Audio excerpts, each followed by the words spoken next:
Katie made me cookies today, see? But there's one really weird thing about these cookies. Wait for it.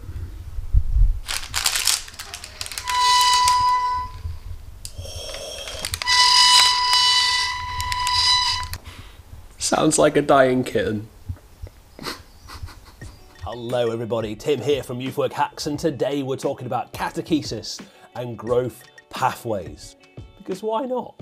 Way back in the day of Jewish education, catechesis was the way in which young people were taught lots of different things about God. There was a stack of information and a timeline to learn that information in, and at each stage you would go deeper. By the late Reformation, early revivalist times, catechesis had been rebirthed in the Christian church, and Sunday afternoons were almost exclusively given over to children's catechesis, where children would take the information, usually from the morning service, and have it taught to them in a language that they would understand. This wouldn't last a few weeks or a few months, it would last years. It was one great big long series to make sure they really were covering all the basics of theology and understanding all the main characteristics of God and what it means to be in relationship with Him. I'm scared that we've largely lost that, and let me explain why. I have got here a stack of some of the most famous and popular youth work resources that have been published. I'm not going to tell you what they are because that'll be awkward.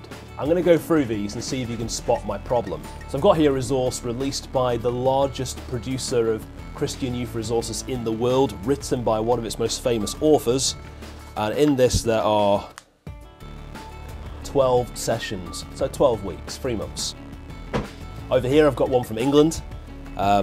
This is one of my favourites, again brilliant, widely published, widely used, and it has 13 sessions, just over 3 months. That was really loud. I've got another one here from one of the world's biggest publishers, and again, one of the biggest producers of youth work resources, and there is 6 sessions, 1.5 months. Here I've got Britain's probably most famous youth work resource, at least it has been for maybe the last 25-30 years, and it has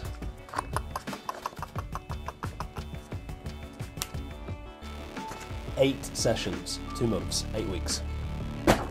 Another one here from probably America's most famous seeker-sensitive church. I used this resource 10 years ago in London. 6 sessions, 6 weeks. One here from a more conservative group. This is a UK publisher as well, and it has... This one has 26 sessions, so just over 6 months. Do you see my problem? Almost all of our published resources for youth work tend to be in very small chunks. They're standalone sessions or 6 weeks on a similar theme or topic. It recycles a style under a different package, under a different theme. Think about your youth work history, what you've been involved in, what you've taught, what you were taught when you were a young person. What's the longest teaching series that you've ever seen? The thing is, we group teaching series to fit into half-term segments. That's why they last between 6 and 12 weeks. We like things to have a beginning, middle and end, be packaged and then move on to something else. And there's nothing wrong with doing that as long as each time you move from one to another, you deepen the maturity. And the problem is, an awful lot of these resources are aimed at the same sort of maturity level. So they assume some understanding of the gospel, mostly assume some history with church language, but mostly they're aimed at new Christians. That means if you enter a youth club at 11 and leave it at 18, you've had 7 years, 4 half-terms per year, you've had 28 teaching series added to your breadth of knowledge and understanding, but not necessarily taking you deeper as a disciple. At least from a teaching and resource point of view, you can go 7 years in youth work without actually going deeper with Jesus. Which takes me to the second part, which is growth pathways. A growth pathway is how a young person enters, experiences, and then leaves your youth work. There's probably 5 or 6 common growth pathways in most British youth work. One of them might be you are handed a young person from Sunday school, they're in a Christian family, they stayed with you, and then they went off to university. They enter from Sunday school, they spend their experience with you in those 7 years of youth work, and then they leave and go to uni and may or may not come back. Another one might be You receive them from children's work, and then eventually you hand them over to the young adults worker. Another one might be they meet you at year 9 in a school assembly, come to a youth club, and then develop a relationship with you and enter your system that way. There's about 6 major growth pathways. There's plenty more, but for most people, you're going to find sort of 6.